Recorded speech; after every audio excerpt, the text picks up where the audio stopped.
September 15, 1964. 3:47 in the afternoon, Harlem. Inside a crowded cafe on 125th Street, two police officers attempted to arrest Bumpy Johnson without a warrant, using public humiliation and racial contempt as their leverage. 4 days later, no shots had been fired, no bodies found yet. The police retreated into silence. How did a routine arrest become a scandal powerful enough to erase itself from the record? Palm Cafe on 125th Street was not known for trouble.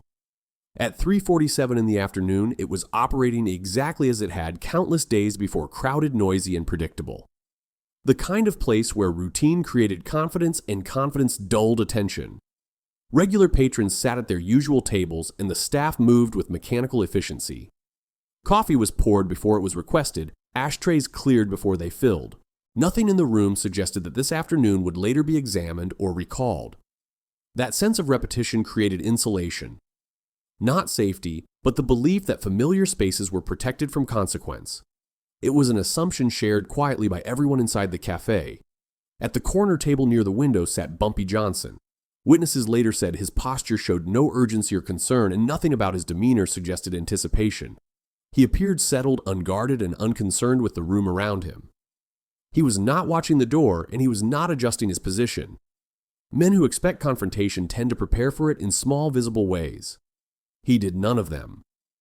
At exactly 3:47, two police officers entered the cafe together. They did not pause to survey the room or acknowledge the staff. Their movement was direct and confident, as if the outcome had already been decided. Their badges were visible and their hands rested near their belts in a practiced posture. Without hesitation, they walked straight toward the corner table. No effort was made to lower their presence or reduce attention. No preliminary questions were asked and no identification was requested. The accusations began immediately and without variation. Illegal gambling, narcotics conspiracy, and assault on a police officer during questioning the previous week. The delivery was clean and uninterrupted, like a statement read from memory. Several patrons later described it as rehearsed rather than reactive. It sounded less like an investigation and more like a script. No warrant was displayed and no paperwork was produced. The omission went unchallenged at first because the tone carried authority.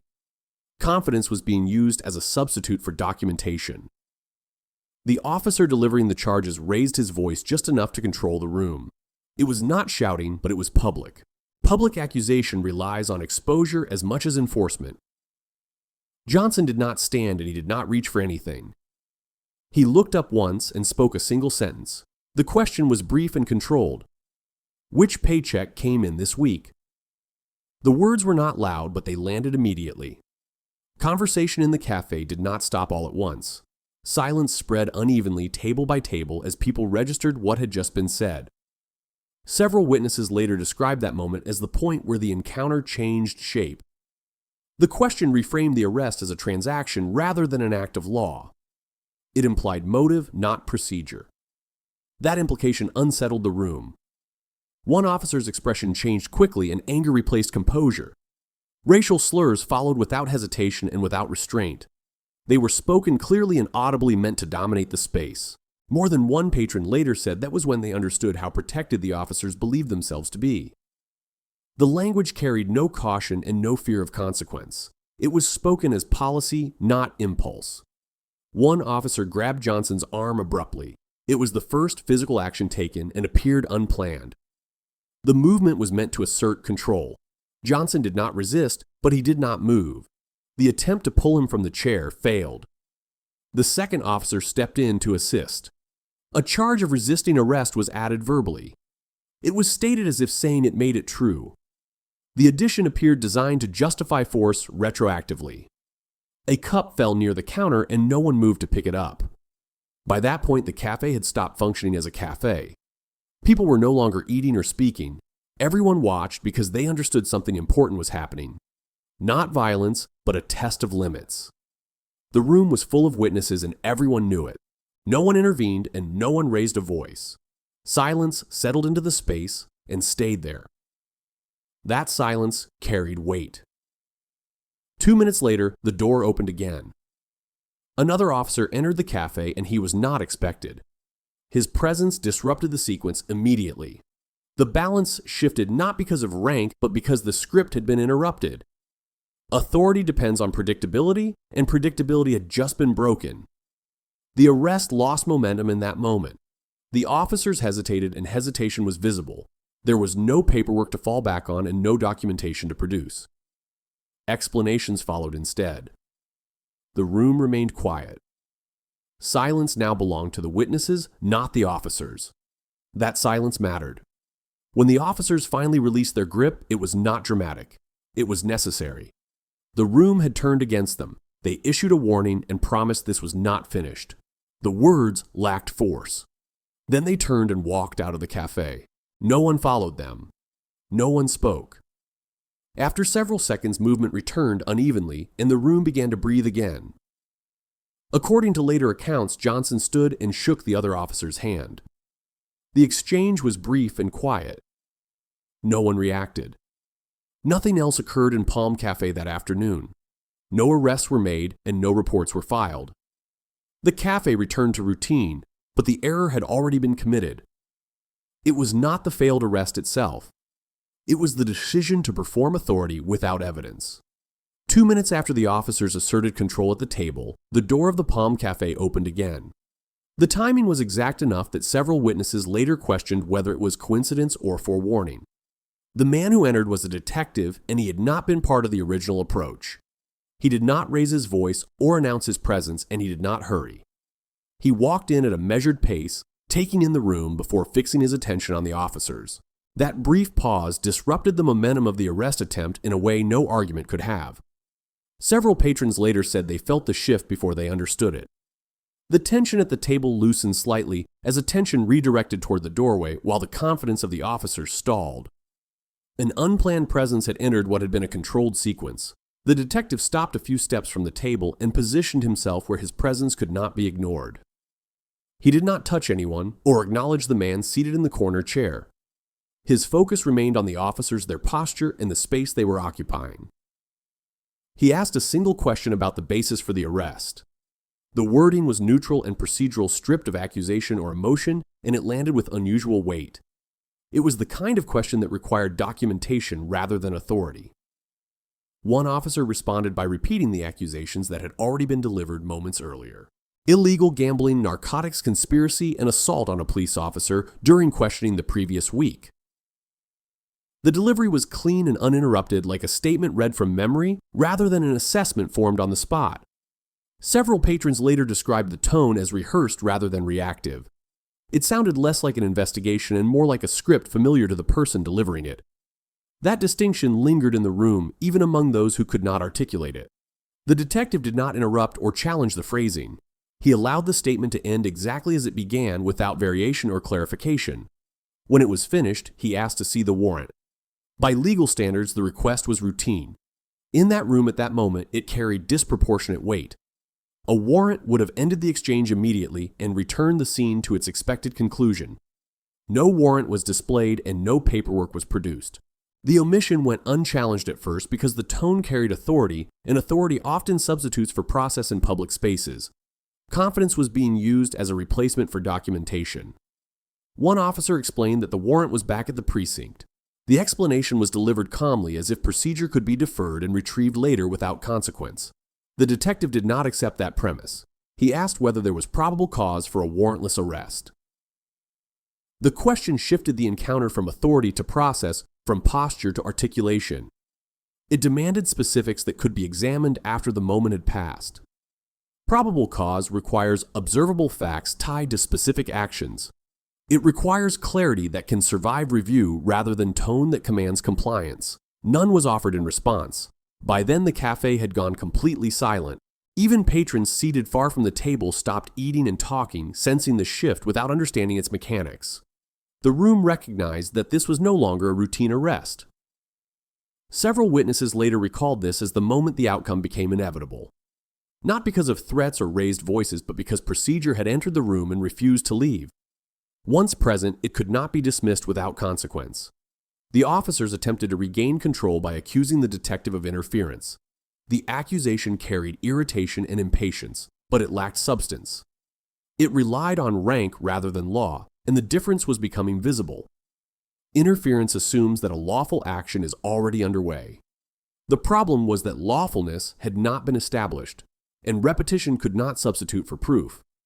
Procedure does not respond to authority alone. The detective stepped slightly closer to the table, adjusting the physical balance of the room without making contact. The movement was deliberate and restrained, signaling continuation rather than escalation. It made clear that the questioning was not finished. He asked for the incident report related to the alleged assault. He asked which officer had been assaulted and when the incident occurred. He asked why no arrest had been made at the time if the allegation were legitimate.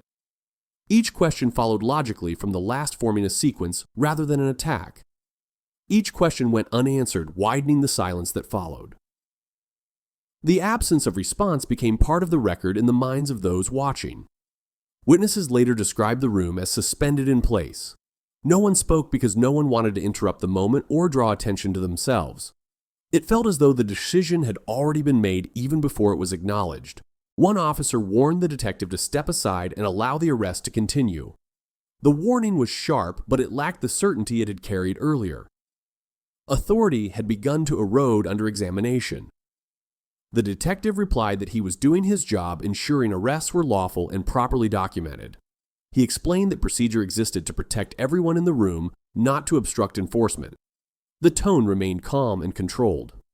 He stated that without a warrant or probable cause, the attempted removal was unlawful. He described it as an abduction carried out under color of authority, a phrase chosen for its precision rather than its effect. The language did not invite debate. The word did not provoke shouting or escalation. Instead, it produced restraint as though the room had reached a boundary. The reaction came not from the officers, but from the collective awareness around them. The officers released their grip without comment. They did not argue or justify their actions, and they did not attempt to reassert control. They stepped back because the balance had shifted and could not be restored. Several witnesses later said they felt the change collectively. Not sympathy for the man at the table, but recognition that a line had been crossed. The officers had overreached in public. The officers stated they would return with proper documentation. They promised the matter was not finished, framing it as a delay rather than a retreat. The promise sounded procedural rather than certain. They left the cafe without further incident, and no one followed them as they exited. No insults were exchanged and no threats were voiced. The door closed quietly behind them. The detective remained in place for a brief moment after they left. He did not address the room or offer reassurance, and he did not linger. He allowed the silence to complete its work. Gradually, movement returned to the cafe. Chairs shifted, cups were lifted, and conversations resumed in low tones, careful not to draw attention. The space returned to motion without returning to normal. Several witnesses later said the atmosphere felt altered. Not tense, but alert, as if something unresolved had been set in motion. Everyone understood the confrontation would continue elsewhere. Accounts later differed on the precise wording of the exchange. Some remembered the questions in a different order, others recalled longer pauses. Those differences did not affect the conclusion. What remained consistent across statements was the result. The arrest failed because procedure was invoked publicly and could not be dismissed. Once invoked, it altered everything that followed. By the time routine returned, the mistake had expanded beyond the table. It now had witnesses' memory and consequence. Nothing else happened at 3:49 that afternoon, but the interruption ensured the matter would not remain contained. By 4:02 in the afternoon, the officers had reached the doorway of the Palm Café. Their pace was controlled, but it was no longer confident, and the room was watching. A public approach had turned into a public retreat. They did not look back at the table as they moved. What mattered now was the audience, not the arrest that had failed in front of it. Every step toward the exit confirmed what no one said out loud. Several patrons later recalled the silence as heavier than the confrontation itself. No insults were exchanged, and no one attempted to provoke them. The absence of reaction made the withdrawal unmistakable. At the door, one officer stopped and turned slightly, just enough to be heard. He left a warning framed as a promise delivered without volume and without paperwork. It carried threat, but no authority. The words were directed toward the table, but meant for the room. They suggested return, escalation, and consequence, yet named none of them precisely.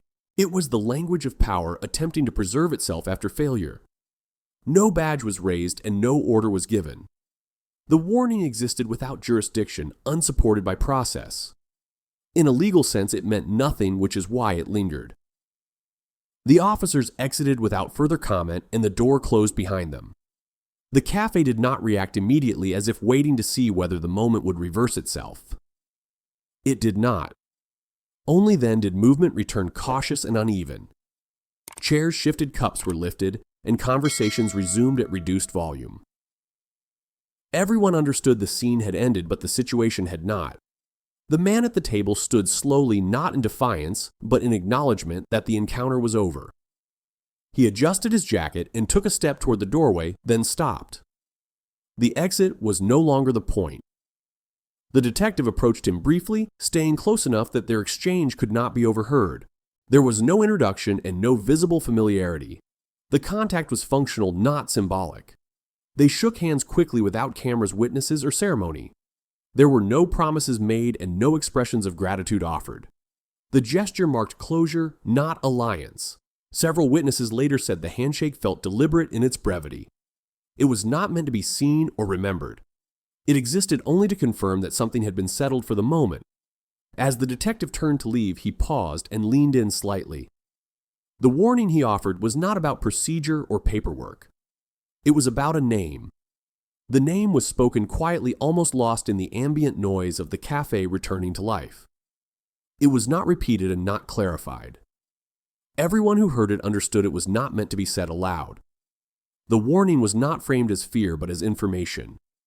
It suggested that the failed arrest was not isolated and that the officers had not been acting alone. It marked the boundary where the situation changed hands. From that moment forward, the matter no longer belonged to the precinct. Whatever had begun as a police action had crossed into a different ledger. The cafe was only the first page. The detective left without drawing attention, exiting the same way he had entered. No one followed him, and no one asked questions. The room returned to its routines, but the balance had shifted. Several patrons later said they sensed it immediately. Not danger, but distance, as if the outcome had been deferred rather than resolved. The story was no longer local. Within minutes, word began moving beyond the cafe. Not as rumor, but as confirmation that something had gone wrong. Details blurred, but the conclusion stayed intact. 2 officers had tried to take a man in public and failed. They had left a threat behind unsupported by law, and a name had been spoken that changed how the situation would be handled.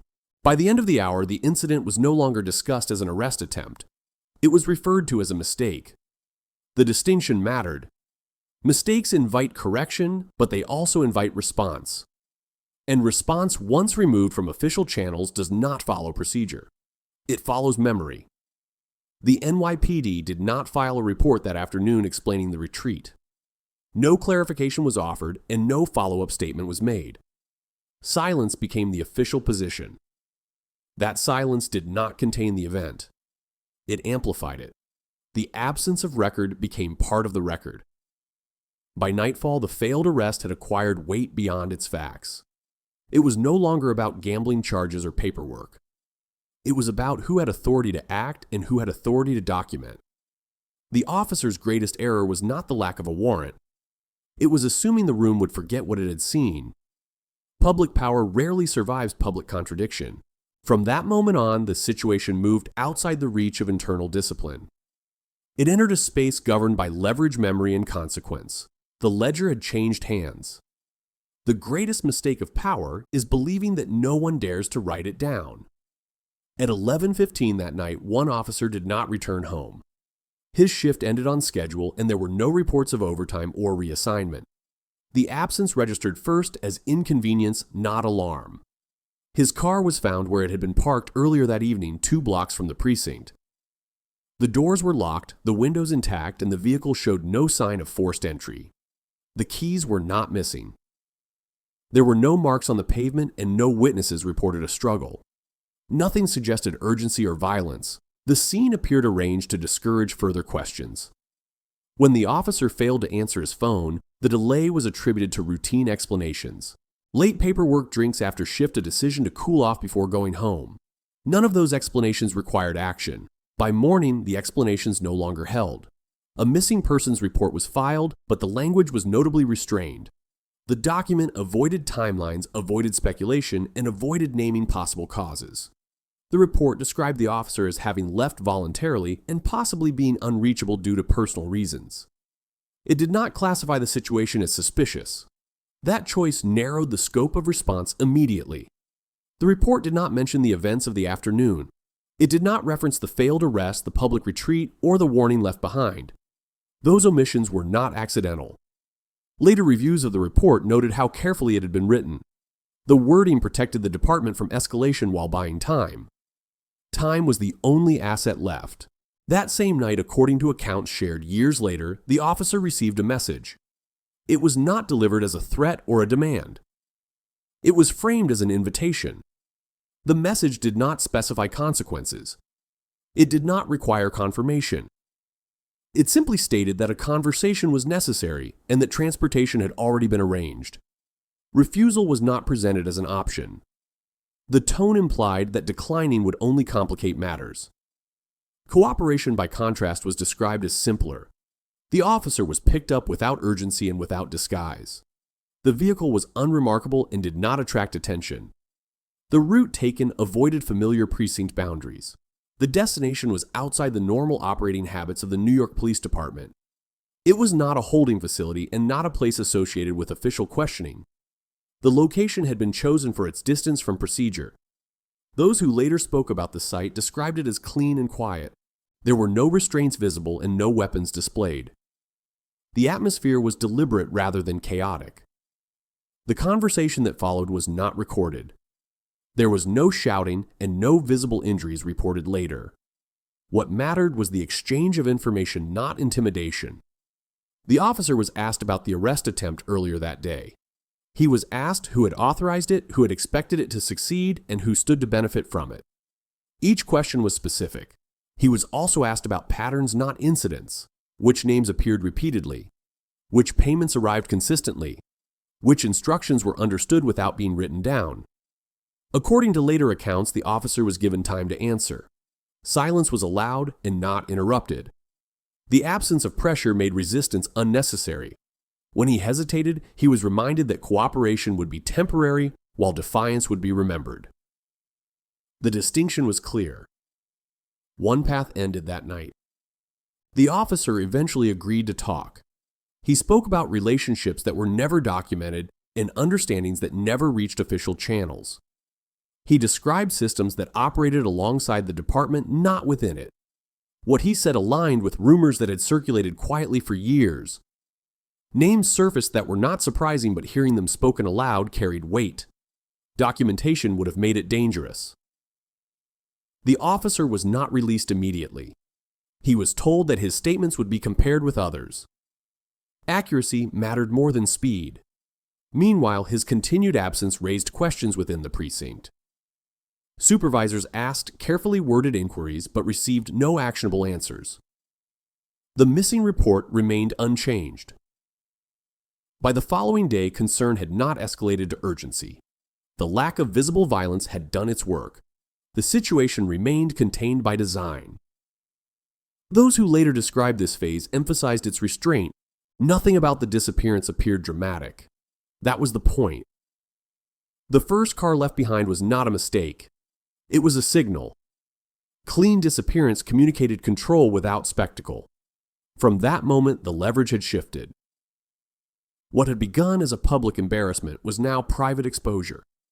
The matter had moved into a ledger that did not accept denials. The officer would return days later changed but intact.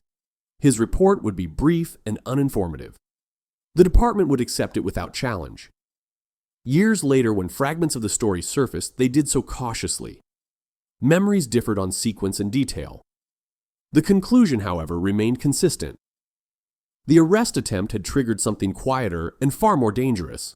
Not retaliation, but accounting. And accounting does not require weapons. No ransom was requested. No demands for money favors or protection were made. The absence of those expectations unsettled everyone involved. What was asked for was writing, not a statement prepared by counsel, not a recorded interview, and not a form generated by a department machine. It had to be written by hand. Paper was placed on the table without ceremony. A pen followed ordinary and unmarked. The request was delivered calmly as if it were procedural. Names were requested first. Not aliases or street references, but full names spelled carefully. Each name was followed by a pause, allowing memory to catch up with obligation. Numbers came next. Dollar amounts, badge numbers, case references, and dates that aligned too closely to be coincidence. Each entry added weight without explanation. Dates were written in full, including the year. No shorthand was permitted. Precision mattered more than speed. Signatures were required at the end of each page, not to validate legality, but to confirm ownership. What was being created could not be denied later. The list grew longer than expected. What began as a short accounting expanded as patterns became harder to ignore. Each name written unlocked another that could not be left out. The writing slowed as the implications became clear. This was not a confession meant to be reviewed by a court. It was something else entirely. The document was not being created for publication. It was not designed to circulate or to be cited. Its value lay in its existence, not its exposure. Every line written increased leverage without making noise. The power of the document was proportional to how little it would ever be seen. Silence protected it. There were no threats issued during the process. No one raised their voice or reminded the writer of consequences. The restraint made resistance unnecessary. Those present understood that denial would not erase what was already known. The writing merely confirmed it. Refusal would have only complicated the outcome. The handwriting was careful but uneven. Pressure varied across the page as names accumulated. The physical act reflected the weight of what was being recorded. When a name was hesitated over, clarification was requested calmly. There was no judgment attached, only insistence on completeness. Partial truth had no value here. The officer was reminded that omissions would be compared later. Consistency mattered more than cooperation. Accuracy would determine how the information was used. 2 hours passed without interruption. No one checked a watch or mentioned time. The room existed outside routine schedules. When the final page was completed, it was reviewed silently. No corrections were suggested. The document stood as written. The pages were collected and placed into a plain folder. No copies were made, no photographs were taken. The folder was not labeled. It did not require identification. Its contents would never be entered into evidence. The officer was informed that the document would be stored securely. It would not be shared, sold, or leaked. Its purpose was leverage, not exposure. He was told that the list would remain untouched as long as the situation remained stable. Stability was defined carefully and without ambiguity. Any deviation would trigger recollection. Memory once written down does not fade. It only waits. The officer was released shortly after. He left without escort and without instructions. The absence of ceremony reinforced the finality of the exchange. He returned home with no visible signs of harm. His account to superiors would later be brief and uninformative. It would raise no alarms. Within days, subtle changes began to appear. Calls went unanswered. Instructions were delayed. Familiar channels stopped producing results. Names on the list were not confronted or exposed. They simply encountered resistance where there had once been cooperation. Doors remained closed without explanation. No disciplinary actions were announced. No investigations were opened publicly. The effect was quieter than that. Those affected understood the signal. Something existed that should not be tested. Years later, fragments of this phase surfaced through secondhand accounts. Details differed and timelines blurred. One fact remained consistent. No copy of the document ever appeared. No leak confirmed its contents. Its influence was measured by what did not happen. The handwriting did its work without being seen. That was the design. At 8:30 the following morning, a second car was found abandoned. It sat on the bridge as if it had simply stalled, positioned neatly within the lane. There were no skid marks, no broken glass, and no sign of urgency. The doors were unlocked and the keys were still in the ignition. Personal items remained inside undisturbed. Nothing suggested theft, panic, or resistance. Traffic moved around the vehicle without incident. Most drivers assumed it was a mechanical problem and continued on. The normalcy of the scene was deliberate. No official checkpoint was listed in the area that morning. There were no permits, no traffic logs, and no radio chatter authorizing a stop at that location. On paper, nothing should have interrupted the officer's drive.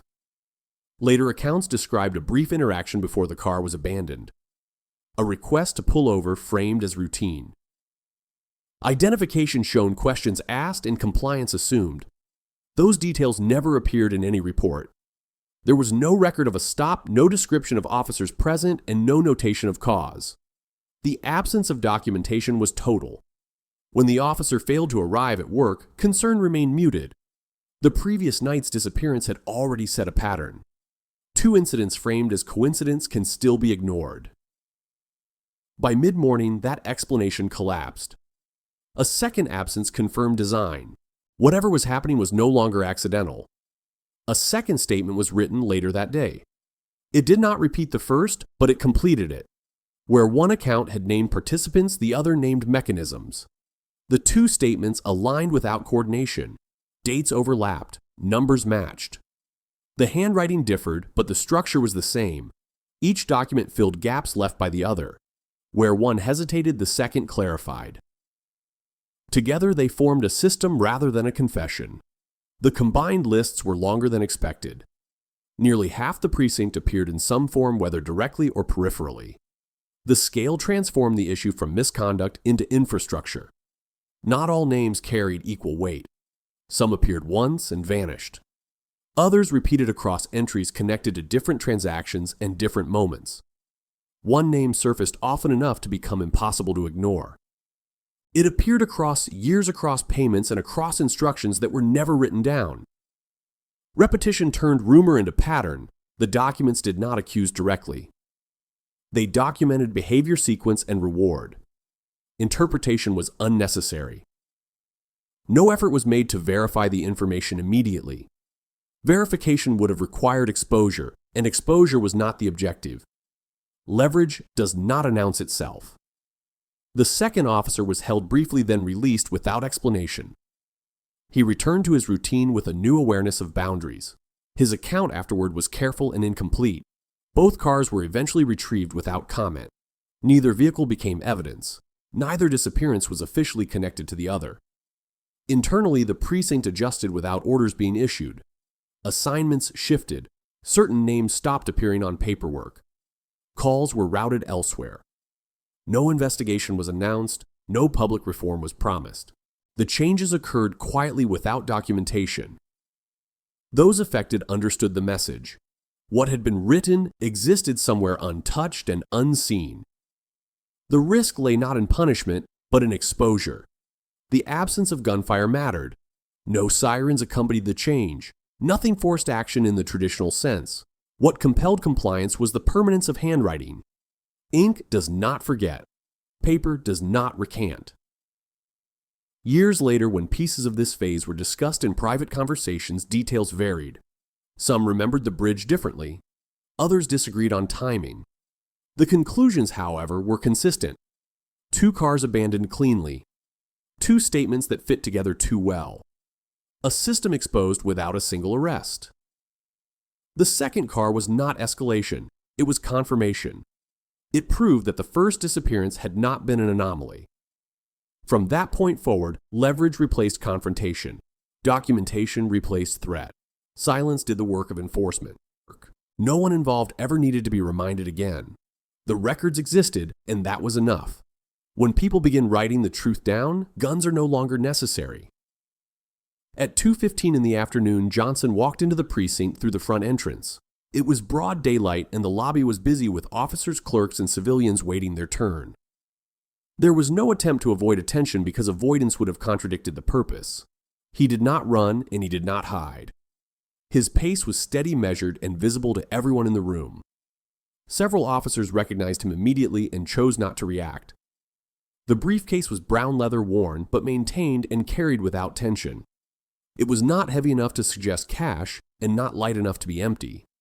Its weight was symbolic rather than practical. Johnson was escorted without resistance and without urgency. No one placed a hand on him, and no one asked him to wait. The decision to move him upstairs was made silently. The command office was quiet when he entered. The chief remained seated behind the desk, studying paperwork that no longer mattered. The atmosphere suggested preparation rather than surprise. Johnson did not speak at first. He placed the briefcase on the desk and opened it slowly, ensuring the contents were visible without explanation. Inside were documents neatly stacked and unmarked. The chief did not ask what they were. He understood before touching them that this was not a delivery meant to be refused. The question now was how much of it he would read. The first pages were familiar in structure, but unfamiliar in source. Names written in handwriting he recognized from internal reports appeared alongside dates that aligned with unresolved matters. The effect was immediate. He turned the pages carefully slower than necessary. Each page described activity within his own precinct written by officers who reported to him. The realization changed how he sat in the chair. Johnson remained standing. He did not lean forward or interrupt. The power of the moment came from restraint, not pressure. As the chief continued reading, patterns became unavoidable. Repeated names, recurring amounts and sequences that suggested coordination rather than coincidence. The briefcase was doing the talking. The chief finally looked up and asked how the documents had been obtained. The question was procedural, not accusatory. Johnson did not answer it. Instead, he stated that the documents existed and that they were complete enough to stand on their own. Their origin was irrelevant compared to their consistency. The choice was then presented without flourish. Stability could be preserved if the documents remained where they were. A historical scandal would follow if they did not. No threats were issued. No deadlines were imposed. The alternatives were allowed to exist side by side. The chief understood the implication immediately. Exposure would not damage one officer or one unit. It would rewrite the public history of the department. He asked what was being requested in return. Johnson replied that nothing new was required, only that certain behaviors stop. The list was short. No public confrontations. No unauthorized arrests. No attempts to demonstrate power through humiliation. The demands were corrective, not extractive. The chief considered the cost. Public silence would be preserved, but internal control would have to change. That price was calculable. He closed the briefcase and slid it back across the desk. The gesture signaled acceptance without endorsement. The settlement did not need signatures. Johnson picked up the briefcase and did not reopen it. What mattered was not its contents, but the fact that they had been read. Memory had replaced leverage. The meeting ended without a handshake. There was no need to perform closure. Both sides understood the terms. Johnson left the precinct the same way he had entered, through the front door and into the afternoon light. No one followed him, and no report recorded the visit. Inside the building, adjustments began quietly.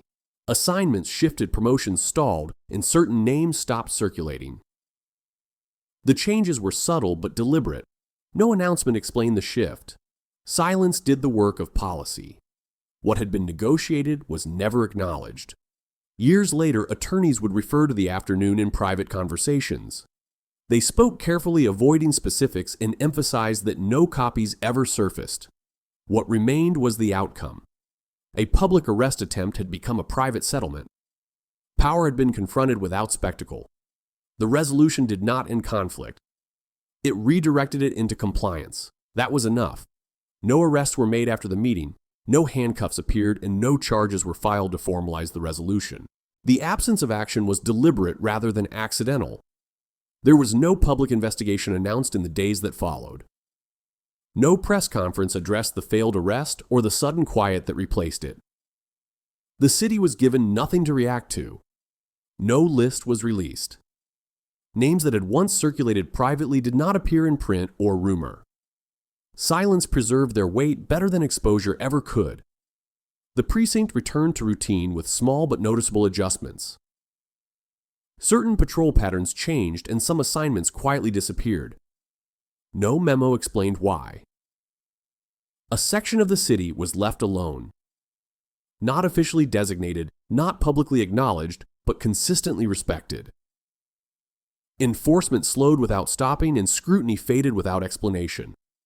Those who worked the area noticed the difference immediately. Calls were handled carefully and confrontations were avoided when alternatives existed. The change did not feel like policy.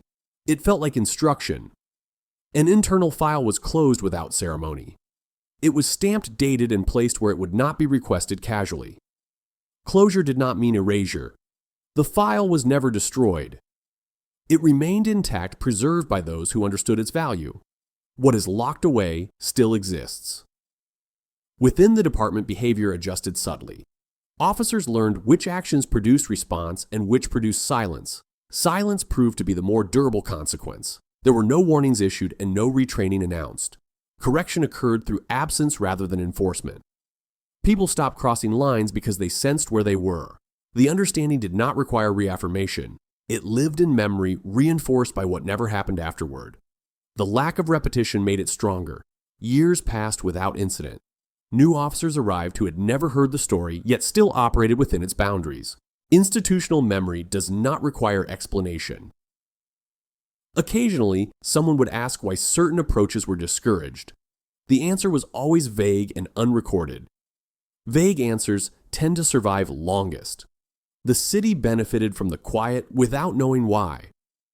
No scandal disrupted trust, and no spectacle demanded outrage.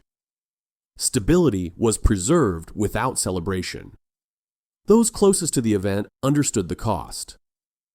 Resolution had been achieved, but it came with obligation. The understanding required maintenance through restraint. The man who carried the briefcase was not rewarded publicly. No recognition followed, and no record credited his role. Visibility would have undermined the outcome. What mattered was that the balance held. Power adjusted itself without external force. The absence of conflict became the proof. Attorneys who later alluded to the case did so cautiously. They framed it as an example of how disputes sometimes resolve without documentation. Their tone suggested respect rather than regret. No one involved ever contradicted the existence of the understanding. They simply declined to describe it. Refusal became confirmation. The locked file remained where it had been placed. It was not accessed, but it was not forgotten. Its presence shaped decisions without being referenced. In time, the city moved on to other crises. New scandals replaced old ones and attention shifted elsewhere. This story remained unresolved by design. The understanding outlasted those who formed it. People retired, transferred, or passed on, but the boundary endured. Structures remember what individuals forget. What never appeared in print carried more weight than anything that could have. The lack of publication preserved leverage indefinitely.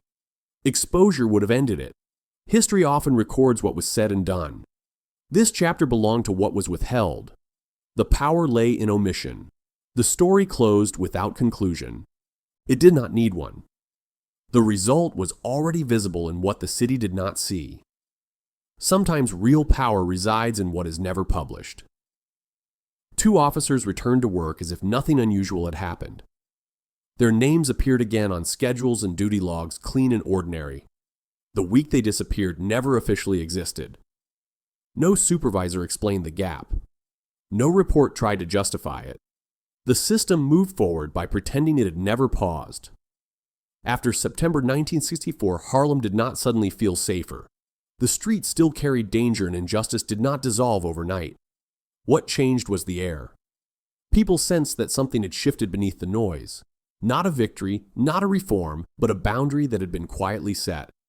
Power had learned it could be watched. Officers spoke differently. Some arrests were delayed, some confrontations avoided, some files handled with unusual care. It was not fear, it was calculation. The papers that caused this were never seen. No journalist held them. No court examined them. No citizen demanded to read them. Their strength came from absence. Unseen evidence does not argue or persuade. It waits. And waiting proved more effective than exposure ever could. Stories circulated in fragments never whole. Each version changed slightly, but the conclusion stayed intact. Someone had written things down, and that mattered. Institutions survive scandals by outlasting attention. They survive leverage by respecting it. This was leverage. The city avoided a reckoning it was not prepared to face. Careers remained intact, reputations preserved, and trust did not collapse. Stability was chosen over truth. But silence is never free. It leaves weight behind. Harlem carried that weight quietly. Years later, the event was remembered without dates or names. It lived as a feeling rather than a record. A reminder that authority is strongest when it believes it is unseen. The file was closed, but it was never forgotten. Closure did not erase consequence. It preserved it. Some borders do not need walls. Only the shared understanding that somewhere someone still remembers and still holds the key. If this account stayed with you like the report, and share it with someone who understands how history hides its sharpest edges. Subscribe for future investigations drawn from forgotten files, quiet settlements, and crimes that never reached print. Tell us what you think when records fall silent and no one is charged. Did justice fail, or did power simply choose a different ending?